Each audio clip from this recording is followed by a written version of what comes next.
Hello students, welcome to the class of mathematics by N.K. Dikshit. Today we are going to start definite integrals. This is the lecture 1 of definite integrals. So first of all, let us introduce what is the definite integrals.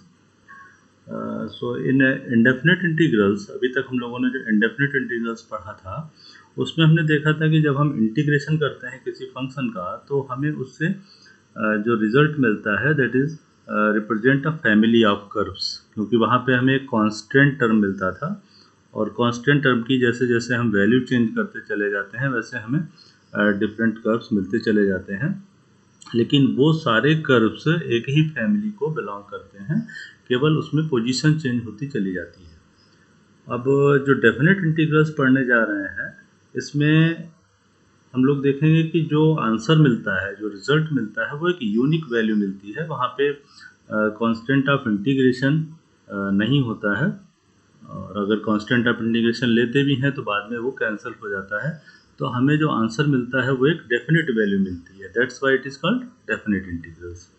So definite integrals थोड़ा सा आपको introduce कर दें कि इसमें integration करने का जो मेथड है वो हम जो इंडेफिनिट इंटीग्रल्स में पढ़ चुके हैं वही मेथड्स यूज करते हैं। कुछ प्रॉपर्टीज नई हैं जो हम लोग नेक्स्ट लेक्चर में आपको यहाँ पे डिस्कस करेंगे। तो अभी हम देखने जा रहे हैं कि जो डेफिनेट इंटीग्रल्स है वो किस तरह से रिप्रेजेंट करते हैं और उसका क्या मीनिंग होता है, उसका ग्राफिकल क्या रिप्रेजेंटेशन है। तो सबसे पहले कि कैसे डिनोट करते हैं डेफिनेट इंटीग्रल्स को। इसमें जो इंटीग्रल का सिंबल होता है उसमें ऊपर और नीचे दो नंबर्स लिखे रहते हैं, और यहाँ पे फंक्शन होता है f(x) और उसका इंटीग्रेशन x के रिस्पेक्ट में। यहाँ पे जो नंबर a लिखा हुआ है नीचे साइड में, इसको बोलते हैं a is called lower limit and b is called upper limit of the integral, where a is called lower and b is called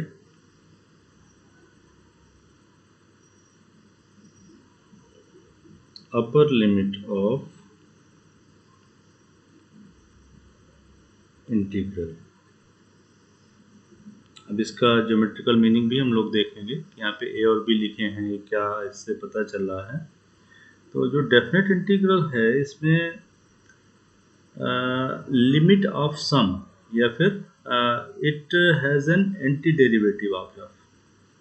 तो anti derivative of f means अगर जो फंक्शन है f(x) उसका anti derivative हमें पता है, means integral पता है। सपोज इंडेफिनेट इंटीग्रल्स में जब हम क्वेश्चन सॉल्व करते थे f(x) dx तो उसमें हमें कुछ रिजल्ट मिलता था।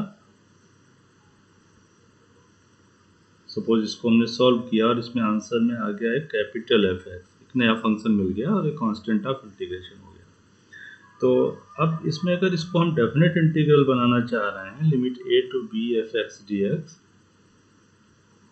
तो अभी भी जो इंटीग्रेशन में है हमें यही फंक्शन मिलेगा कैपिटल f(x), लेकिन अब इस कैपिटल f(x) पे जो लिमिट्स हैं वो वर्क करेंगी। तो सबसे पहले अपर लिमिट x के प्लेस पे आएगी fb माइनस fa। अब देखिए यहाँ पे कांस्टेंट इंटीग्रेशन नहीं लिया गया, क्योंकि अगर यहाँ पे हम कांस्टेंट ऑफ इंटीग्रेशन लेते भी तो वो कैंसिल हो जाता, क्योंकि मान लीजिए हमने इंटीग्रेशन में ले लिया capital f(x) plus constant of integration और इस पे फिर लिमिट ले ली, लिमिट a to b। अब यहाँ पे पहले जब अपर लिमिट रखेंगे तो fb प्लस c हो गया, उसके बाद माइनस लोअर लिमिट रखने पे हमें क्या मिलेगा fa प्लस c। तो यहाँ पे जो कांस्टेंट ऑफ इंटीग्रेशन है वो फाइनली कैंसिल हो जाना है। तो जब वो फाइनली कैंसिल होना है तो हम उसको यहाँ पे लेंगे ही नहीं, fb माइनस fa।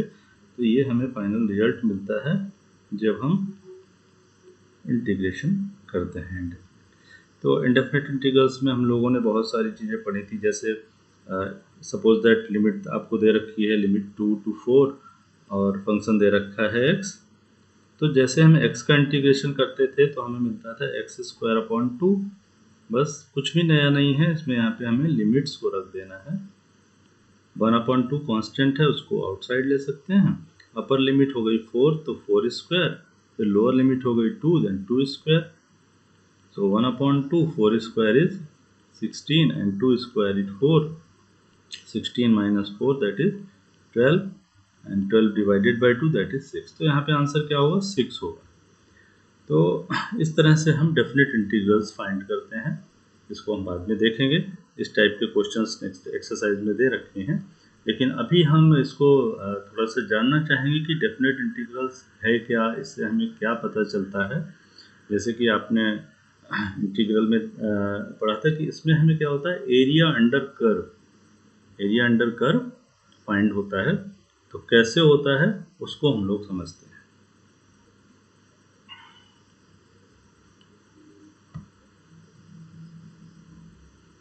तो अभी हम जो टॉपिक इस पे ले रहे हैं that is definite integrals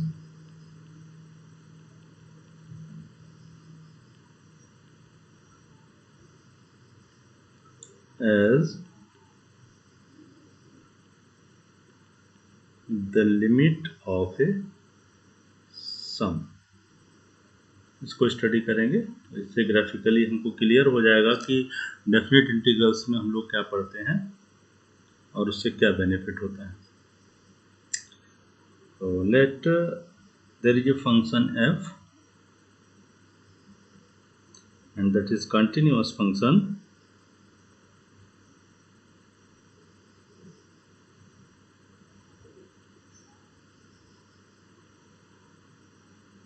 on close interval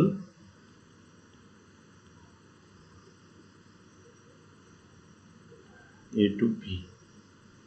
यानी एक फंक्शन है, तो इसका ग्राफ भी ड्रा कर लेते हैं साथ में।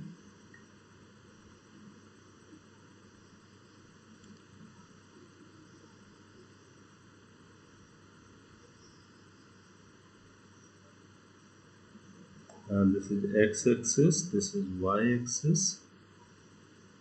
जो फंक्शन है f, सपोज दैट उसका कर्व कुछ इस तरह से है। यहाँ पे q पॉइंट है जो कि x एक्सिस पे a डिस्टेंस मूव करने पे मिल रहा है, तो दिस डिस्टेंस इज a। और यहाँ पे एक पॉइंट है s जो कि x एक्सिस पे b डिस्टेंस मूव करने पे मिल रहा है, यहाँ पे पॉइंट है b। अब हमें जब हम इंटीग्रेशन करते हैं इस फंक्शन f(x) का, ये फंक्शन f(x) के लिए जो कर्व ड्रा किया गया है, दिस कर्व,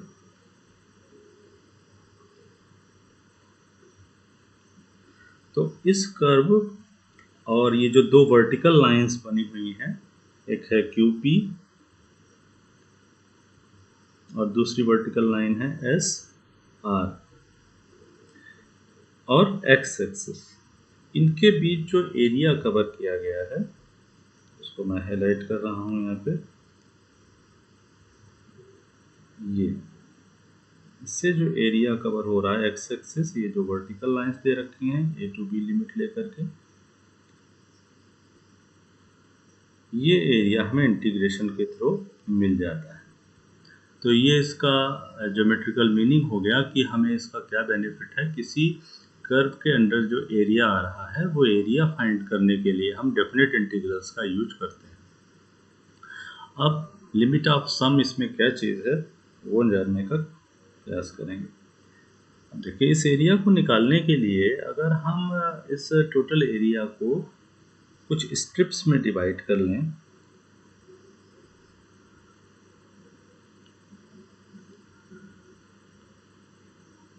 इस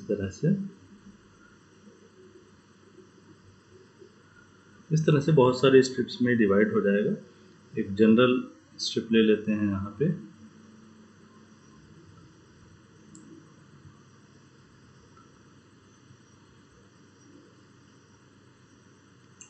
अब यहाँ पे जो पॉइंट है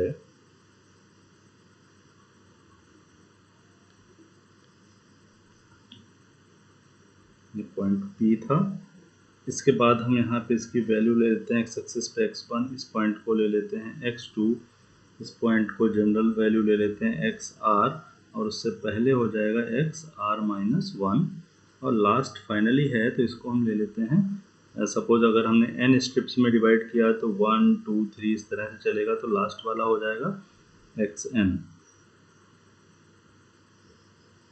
तो यहाँ पे जो xn की वैल्यू है that is equals to b।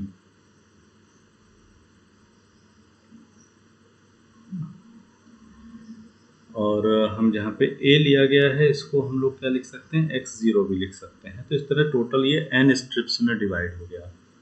अब आप यहाँ पे देखिए कि जब हम इस स्ट्रिप का एरिया निकालने की कोशिश करेंगे और उसमें हम लिमिट अप्लाई कर देंगे a से b तक जितनी स्ट्रिप्स है सभी का सम हो जाए, तो यहाँ पे एक प्रॉब्लम आ रही है कि ऑलमोस्ट तो ये रेक्टेंगुलर शेप में है, बट यहाँ पे अगर आप देखें तो एक ये प्रॉब्लम आ रही है। यहाँ से अगर हॉरिजॉन्टल लाइन ड्रा करते हैं तो ये मिल गई। इनकी नेमिंग कर देते हैं, suppose this point is M, this point is D, this is L and this is C। इस तरह से हमने यहाँ पे नेमिंग कर दी। इसका नाम दे दिया है A और इसका नाम दे दिया है B।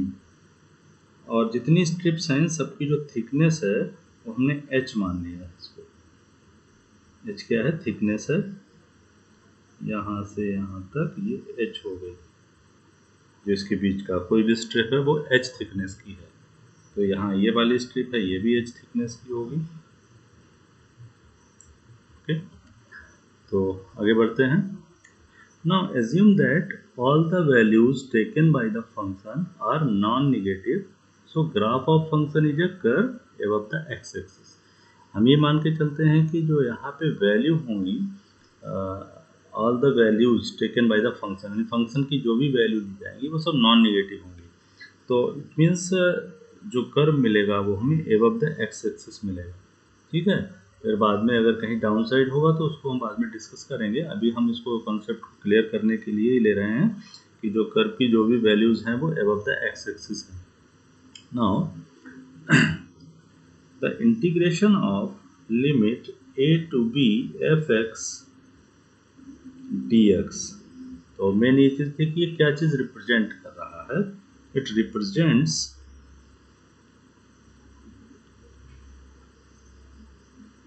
the area bounded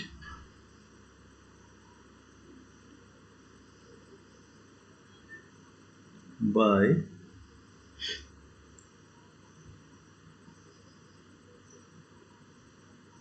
the curve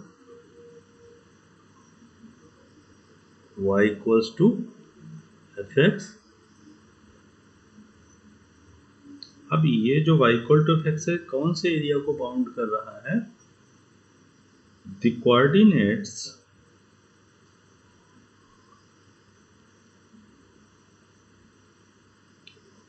x equal to a, x equal to b, the x axis, यानी जो कर्व की लाइन है, जो कर्व ड्रॉ किया गया है उसकी boundary, plus x equal to a वाली जो लाइन है means vertical line P Q, x equal to b की जो लाइन मिल रही है that is line S R, and x axis के बीच जो येलो कलर से आपको यहाँ पे दिख रहा है एरिया शेडेड, उस एरिया को रिप्रेजेंट कर रहा है ये integration limit a to b fx dx। तो इसको हम इस तरह से भी लिख सकते हैं, यहाँ पे जो एरिया रिप्रेजेंट हो रहा है दैट इज एरिया ऑफ, कहाँ से स्टार्ट किया हम लोगों ने, P से अगर स्टार्ट करें तो P R, ऊपर फिर S पॉइंट पे पहुंचते हैं, in Q and then again P, P R S Q P, इस एरिया को रिप्रेजेंट कर रहा है ये इंटीग्रेशन। अब हम जो A से B तक का इंटरवल था इसको हम छोटे छोटे पार्ट्स में डिवाइड कर लेते हैं, जैसा कि अभी बताया कि स्ट्रिप्स में डिवाइड किया हुआ है। Now divide interval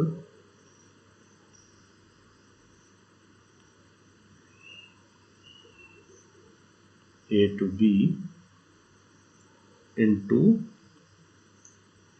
n equal सब इंटरवल्स, n इक्वल इंटरवल्स में सब इंटरवल्स में डिवाइड कर लिया, उन इंटरवल्स को रिप्रेजेंट कर दिया, पहला वाला x0 to x1, उसके बाद x1 से x2 लाइक दिस, फिर मिडिल में एक इंटरवल आप जो देख रहे हैं स्क्रिप्ट में xr-1 to xr, और जो फाइनली लास्ट वाला होगा xn-1 to xn। इस तरह से इनको डिवाइड कर लिया। तो यहाँ पे आप देखिए कि जो x0 है उसकी वैल्यू है a और xn की वैल्यू है b। अब ये टोटल n पार्ट्स में डिवाइड किया गया है और जितनी भी स्ट्रिप्स हैं सबकी थिकनेस कितनी है h। तो x1 is equals to a plus h, x2 is equals to a plus 2h, इस तरह से ये बढ़ता चला जाएगा। तो जब हम xr निकालेंगे तो उसकी वैल्यू हो जाएगी a प्लस RH, और xn की जो वैल्यू होगी दैट विल बी b, लेकिन इस b, ये b किसके इक्वल होगा, a plus n times of h। आप देख रहे हैं जैसे x1 में लिया तो h का कॉफिशिएंट 1 है, x2 में h का कॉफिशिएंट 2 है, xr में h का कॉफिशिएंट r है, तो इसी तरह से जो nth पार्ट होगा xn उसमें h का पार्ट जो कॉफिशिएंट है वो क्या होगा, n होगा। तो यहाँ से हमें एक रिजल्ट ये मिला कि जो b की वैल्यू है वो a plus n times h के इक्वल है। So it implies that the value of n is b minus a upon h. Up as h tends to 0, अगर यहाँ पे h टेंड करेगा 0 के लिए तो n टेंड्स टू हो जाएगा इन्फिनिटी। मीन्स अगर हम बहुत छोटी छोटी स्ट्रिप्स ले लें, इतनी सारी स्ट्रिप्स ले लें कि जैसे नंबर लाइन पे इनफाइनाइट पॉइंट्स होते हैं, तो ऐसे इसमें इनफाइनाइट स्ट्रिप्स बन जाएंगी, तो उनकी थिकनेस बहुत कम होगी। जब थिकनेस बहुत कम होगी तो हम नेग्लिजिबल मान सकते हैं, इसलिए यहाँ पे लिया गया है h टेंड्स टू 0। नहीं, अगर नंबर ऑफ स्ट्रिप्स बहुत ज़्यादा होंगी तो उनकी थिकनेस उतनी ही कम होती चली जाएगी। तो यहाँ पे ये रिप्रेजेंट हो रहा है कि when n tends to infinity h tends to 0। अब यहाँ पे अगर आप ऑब्जर्व करें तो एरिया ऑफ रेक्टेंगल ABLC, ये वाला ABLC फिगर को देखें, ये वाला रेक्टेंगल जो LC लाइन के डाउन साइड में बना है, इसका एरिया सबसे कम होगा। उससे ज़्यादा एरिया होगा ABDC का, क्योंकि उसमें ये वाला ट्राइंगल और इंक्लूड हो जाएगा, और उससे भी ज़्यादा एरिया होगा ABDM का। तो अगर हम इंक्रीजिंग ऑर्डर में इनको लिखें तो कुछ इस तरह से लिख सकते हैं, area of the rectangle ABLC is less than area of the region ABDCA, and it is less than area of rectangle ABDM। ABDM आप देख लीजिए, ये टोटल रेक्टेंगल बन रहा है ऊपर इस पॉइंट तक, उसका एरिया हो गया। तो जब हम इस ऑर्डर में लिखेंगे, but for very small strips, जैसे स्ट्रिप्स को स्मॉल करेंगे tends to 0, then the above the 3 areas will be nearly equal. अब ऐसे तो हमें अलग अलग दिख रहा है कि इस रेक्टेंगल का जब एरिया निकालेंगे डाउन साइड में, जो CL लाइन के नीचे है उसका एरिया सबसे कम होगा, फिर CD लाइन के नीचे जो एरिया निकालेंगे जिस रीजन का, उसका एरिया थोड़ा सा ज़्यादा हो जाएगा, फिर जो MD लाइन के डाउन साइड में जो एरिया है रेक्टेंगल का वो और ज़्यादा हो जाएगा। बट अगर थिकनेस हम h टेंड्स टू 0 कर दें, इतनी कम कर दें, तो उस कंडीशन में ये तीनों एरिया अप्रोक्सीमेट इक्वल आ जाएंगे, है ना, हम ये मान सकते हैं तीनों इक्वल हो जाएंगे। But for very small strips, very thin strips, h tends to 0। इतनी थिन स्ट्रिप्स होंगी, बहुत थिन है तो h टेंड्स टू 0 हो जाएगा। देन above 3 एरिया, जो अभी हम लोगों ने डिस्कस किया कि ABLC, area of region ABDCA और एरिया ऑफ ABDM, तो इन तीनों का area above 3 areas will be nearly equal. उस कंडीशन में ये नियरली इक्वल हो जाएंगे। अब हम इसको रिप्रेजेंट करते हैं। देखिए कैसे रिप्रेजेंट होगा। Limit a to b fx dx। तो जो सबसे पहले लिमिट h टेंस टू 0 ले लेते हैं। तो उस सिचुएशन में देखिए पहला जो रेक्टेंगल हमको मिल रहा है, तो उस रेक्टेंगल की जो हाइट होगी दैट इज एफ ए। यहाँ पे x की वैल्यू a हो रही है इस पॉइंट पे, तो इस फंक्शन की वैल्यू यहाँ पे क्या हो जाएगी q पॉइंट पे एफ ए। ऐसे ही s पॉइंट पे जो y कोऑर्डिनेट होगा that will be F P. Okay, अब थिकनेस कितनी है h, तो h इंटू एफ ए, जो पहली स्ट्रिप होगी h into F A plus F A plus H plus F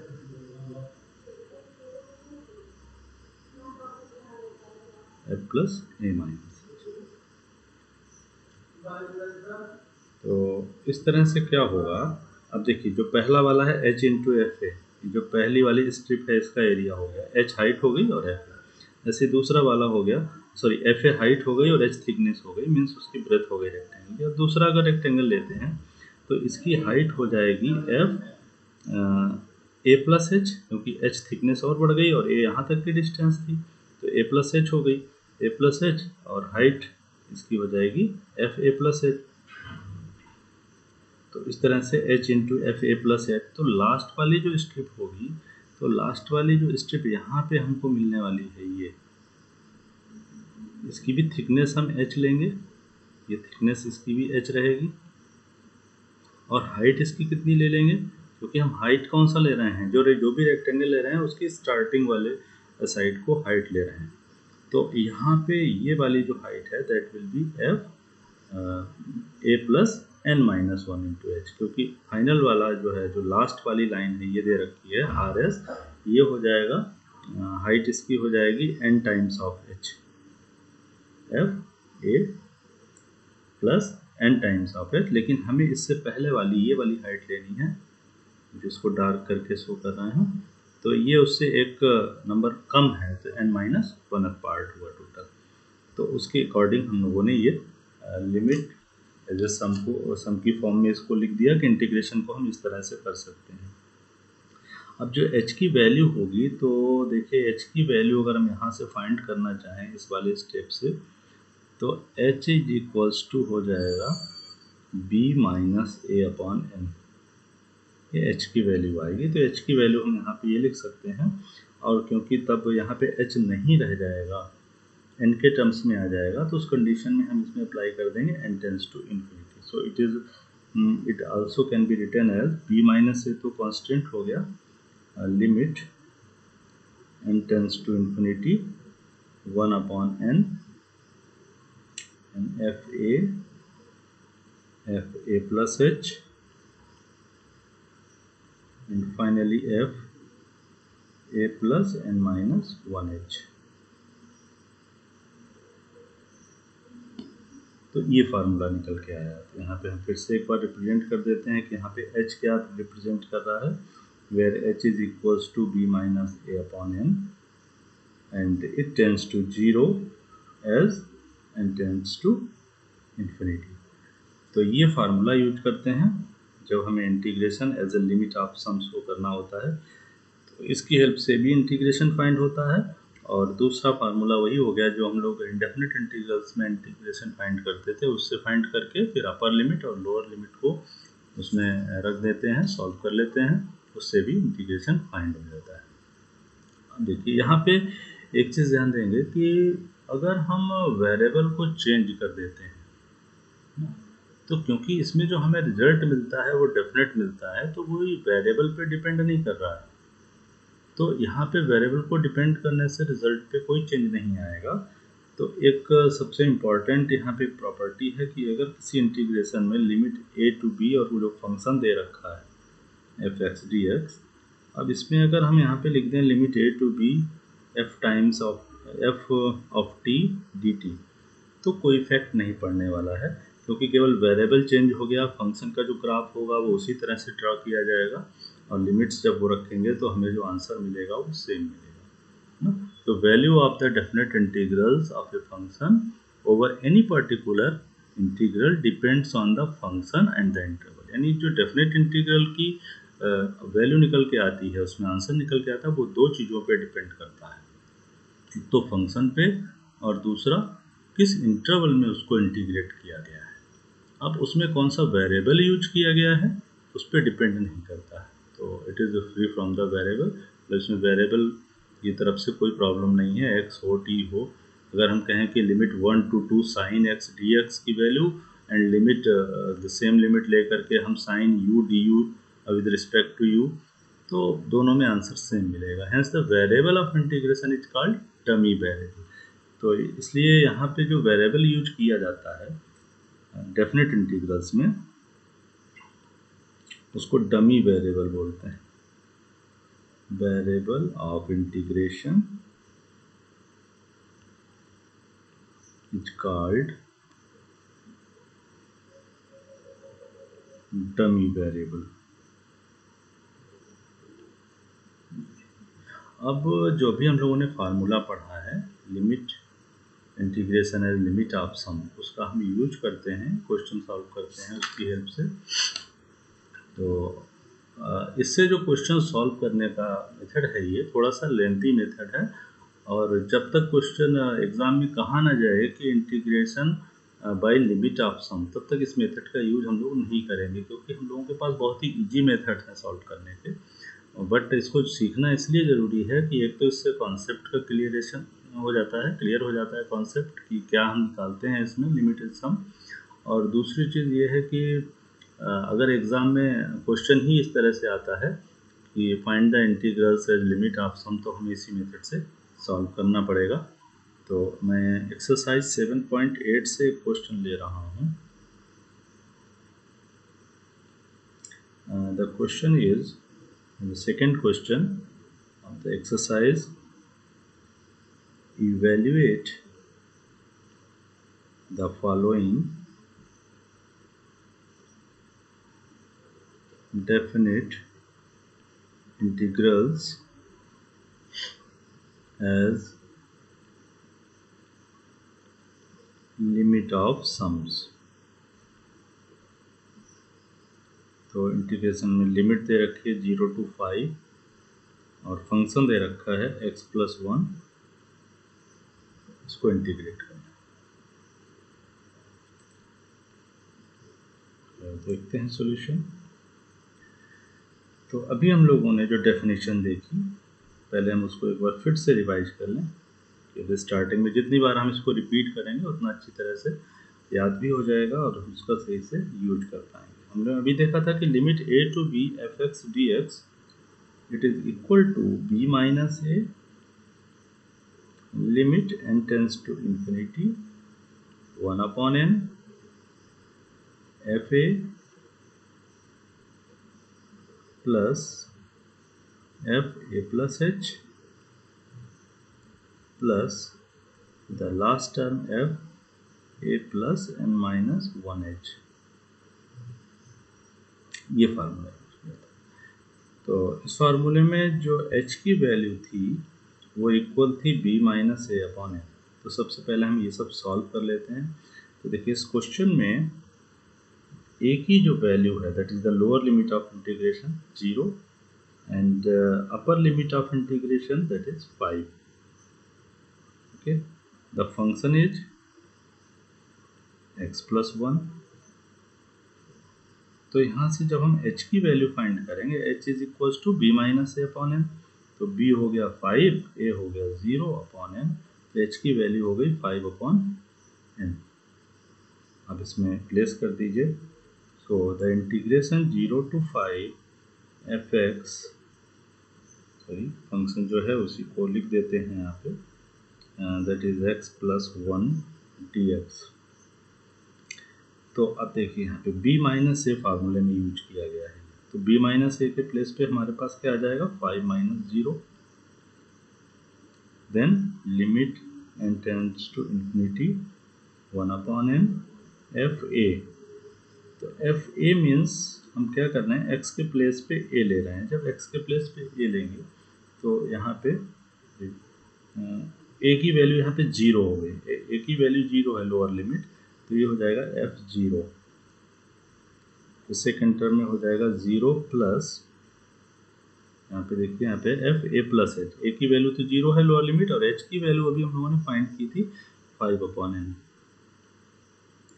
plus ऐसी जो नेक्स्ट टर्म अगर हम निकालें इसका, तो एफ ए प्लस 2h होगा, तो ए की वैल्यू फिर से 0 है और 2h हो गया 10/n, और लास्ट टर्म होगा एफ 0 प्लस n माइनस 1, और h की वैल्यू हो गई 5 अपॉन n, तो इट इज 5 अपॉन n। ये हमको यहाँ से रिजल्ट मिला। अब जो फंक्शन है उसके अकॉर्डिंग इसकी वैल्यू अगर लिखें, तो limit n tends to infinity 1 upon n। अब देखिए f0 कितना हुआ, f0 मीन्स हम x के प्लेस पे 0 ले रहे हैं, तो इसकी वैल्यू क्या मिलेगी, x प्लस 1 में जब हम x के प्लेस पे 0 लेंगे तो ये हो जाएगा 1। फिर f0 plus 5 upon n means f of 5 upon n, तो x के प्लेस पे 5 अपॉन n लेंगे तो 5 अपॉन n प्लस 1 हो जाएगा। इसी तरह से नेक्स्ट हो जाएगा 10 upon n plus 1, and finally the last term जो होगा that will B 5n minus 1 upon n plus 1। ये रिजल्ट मिला। अब इसको सिंप्लीफाई करते हैं सीक्वेंस एंड सीरीज की हेल्प से, जो हम लोगों ने 11th क्लास में पढ़ा था, limit n tends to infinity 1 upon n। अब देखिए जितने भी टर्म्स हैं उन सभी में 1 मिलता जा रहा है, 1 प्लस 1 प्लस 1 n टाइम्स हो जाएगा 1 प्लस 1। इसको हम सेपरेट कर लेते हैं, जो सारे टर्म्स में 1 1 मिल रहा है n टाइम्स, प्लस अब जो दूसरी सीरीज मिल रही है 5 upon n plus 10 upon n, इस तरह से लास्ट टर्म मिल रहा है 5 times n minus 1 upon n। तो उसमें से आप देखिए कि 5 अपॉन n तो कॉमन मिल रहा है सभी में, इसको जब कॉमन लेंगे तो पहला टर्म हो जाएगा 1, दूसरा हो जाएगा 2, इस तरह से लास्ट टर्म जो होगा that is n minus 1।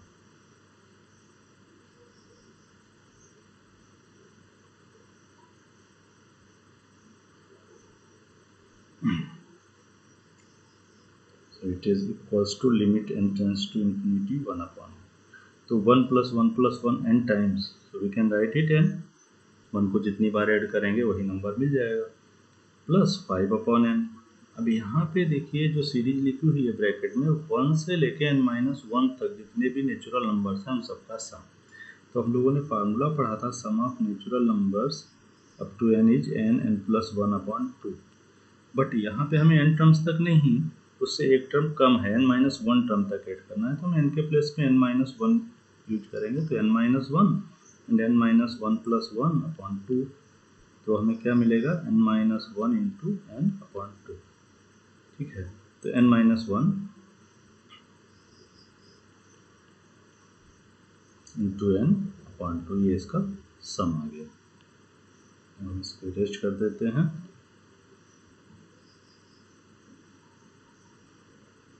Okay, अब देखिए इसको सिंप्लीफाई करते हैं, limit n tends to infinity 1 upon n, यहाँ पे ये n कैंसिल हो रहा है, और ये जो 1 अपॉन n दे रखा है इसे अंदर मल्टीप्लाई कर दें तो ये हो जाएगा 1 फर्स्ट टर्म, और यहाँ पे हो जाएगा 5 अपॉन 2,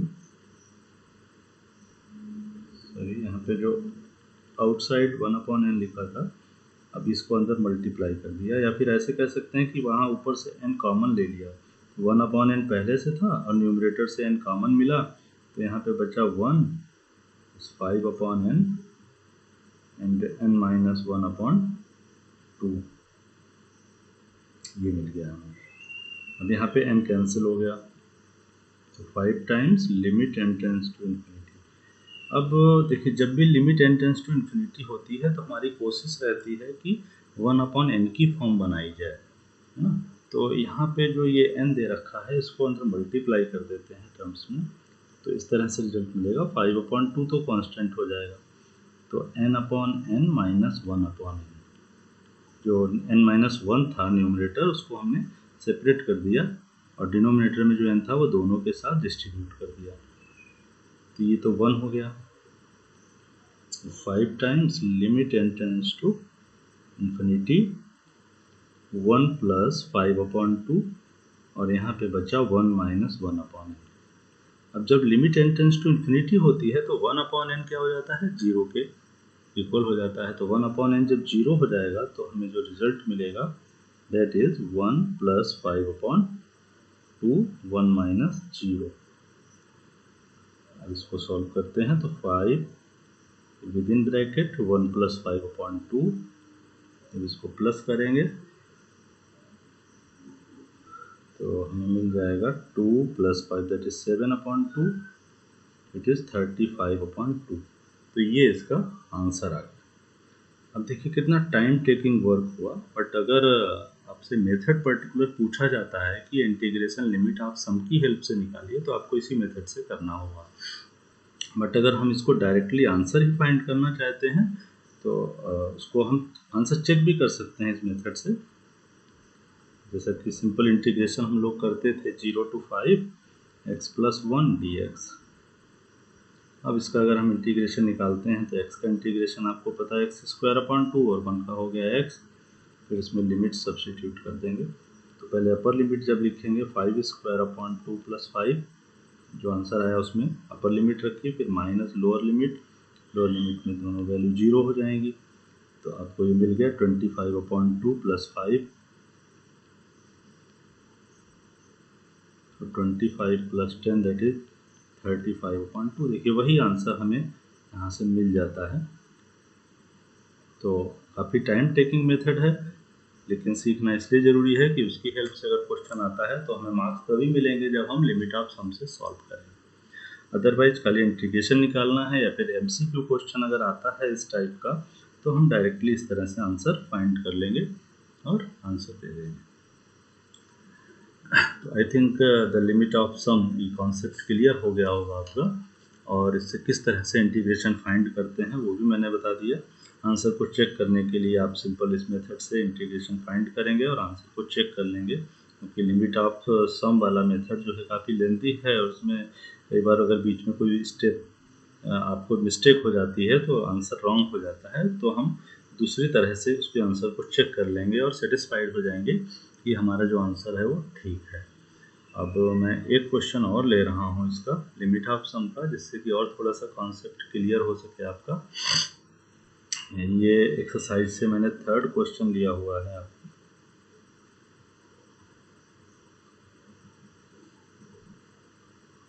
लिमिट दे रखी है 2 to 3, फंक्शन है x²।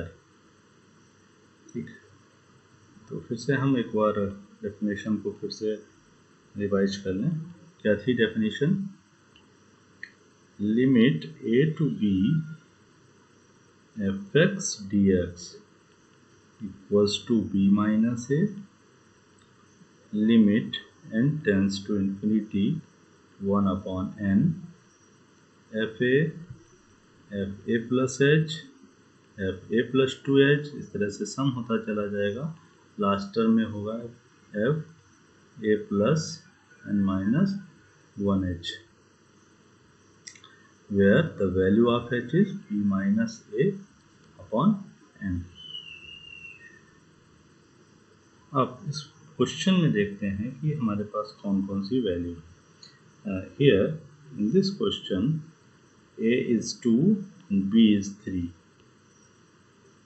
okay, so the value of a and b are 2 and 3, and the function is x square. The value of h is b minus a upon n, तो b की value 3, a की value 2 upon n, तो ये हो गया 1 upon n, h की value 1 upon n। अब इसको अप्लाई कर देते हैं। तो b minus a means 3 minus 2, limit n tends to infinity 1 upon n f a, so f2, a की वैल्यू क्या है 2 है, यहाँ पे f2 लिखेंगे, plus F A plus H means 2 plus, और h की वैल्यू हो गई 1 upon n, plus f2 plus 2 upon n। इस तरह से जो लास्ट टर्म आएगा that is F A plus n minus 1 upon n। Okay, last term n minus 1 होता है और h की वैल्यू 1 अपॉन है, that's why F A plus n minus 1 upon n, bracket close. अब 3 माइनस 2 तो 1 हो गया, limit n tends to infinity 1 upon n f2, क्योंकि जो fx है वो एक्स स्क्वायर के इक्वल है, तो f2 किसके इक्वल हो गया 2 स्क्वायर। ऐसे ही f2 प्लस 1 अपॉन n, उसकी जगह लिख सकते हैं 2 plus 1 upon n whole square. Next term 2 plus 2 upon n whole square, और लास्ट टर्म हो जाएगा a plus n minus 1 upon n, a के प्लेस पे सॉरी 2 हो जाएगा, लोअर लिमिट 2 लिखना था, 2 plus n minus 1 upon n whole square. इस तरह से इसको हमने लिख लिया। अब थोड़ा ब्रैकेट के अंदर अगर हम इसको सॉल्व करें तो आप देखेंगे कि जब हम होल स्क्वायर फाइंड करते हैं किसी बायनोमियल का, तो किसी बायनोमियल में होल स्क्वायर सॉल्व करते समय उसमें 3 टर्म्स मिलते हैं, तो इसमें हमें 3 सीरीज मिलेंगी। देखिए पहला तो हो गया आपका 2 स्क्वायर, और 2 स्क्वायर जितने टर्म हैं उन सब में पहला टर्म 2 है तो उसका स्क्वायर मिलता जाएगा, तो 2 square plus 2 square up to n terms, ये n टाइम्स मिल जाएगा आपको।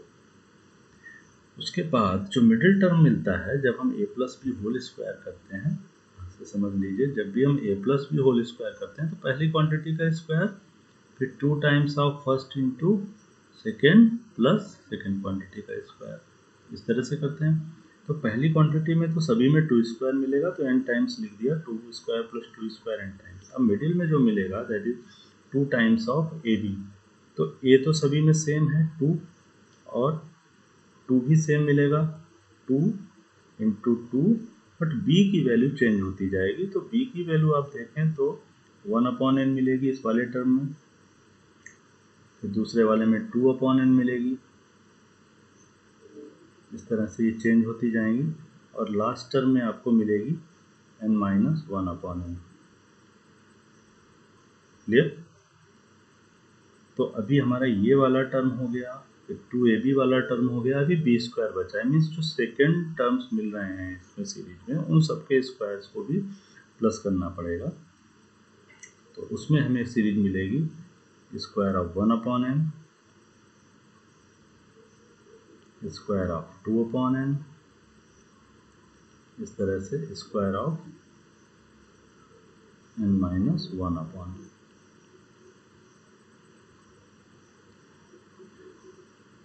So limit n tends to infinity 1 upon n, 2 square plus 2 square n times, तो 2 square is 4 और n टाइम्स जोड़ेंगे तो 4 टाइम्स ऑफ n प्लस। अब देखिए जो सेकंड टर्म है उसमें 4 तो है ही, 2 इंटू 2 4, और 1 अपॉन n कॉमन मिल जाएगा, तो ब्रैकेट में बचेगा 1 plus 2 plus 3 plus up to n minus 1, इस तरह n माइनस 1 तक की जो सीरीज है नेचुरल नंबर्स है उनका सम।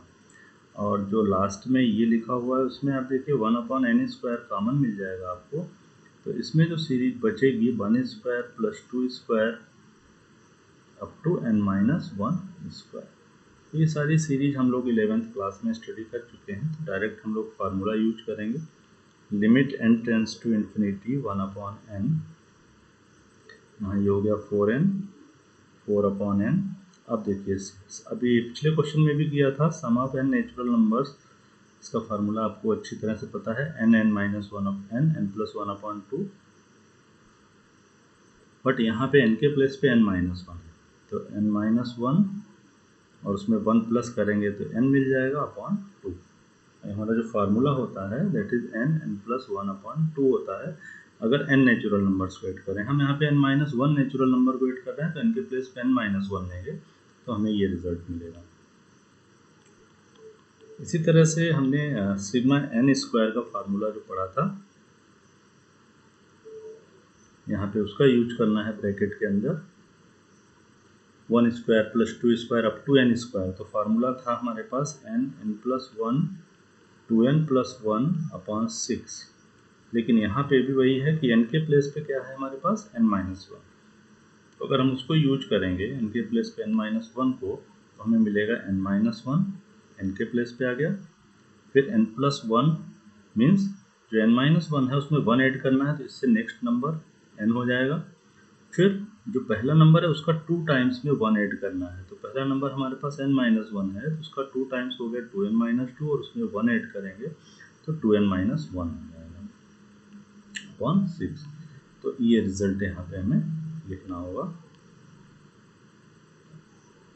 तो यहाँ पे हमें मिल रहा है n-1 n and 2n-1 divided by 6। अब इसकी रिक्वायरमेंट नहीं है, इसको इरेज कर देते हैं।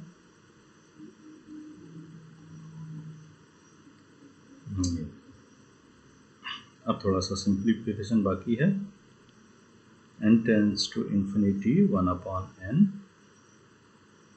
अब यहाँ से देखिए ये पहला टर्म हो गया 4n, दूसरा टर्म हो गया हमारे पास 2 से ये कैंसिल हो जाएगा, तो 2 times n-1 into n upon n plus n-1 2n-1 upon 6 times n square को n इंटू n लिख लेते हैं।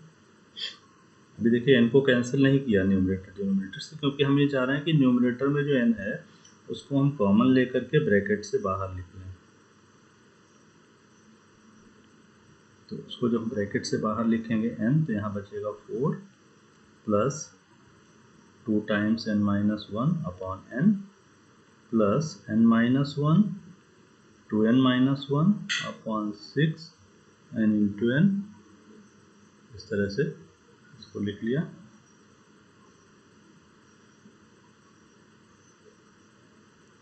देखिए n कैंसिल कर दीजिए यहाँ से। अब हम 1/n की फॉर्म बनाएंगे ब्रैकेट के अंदर, जिससे कि जब n टेंस टू इन्फिनिटी होगा तो 1/n 0 हो जाता है।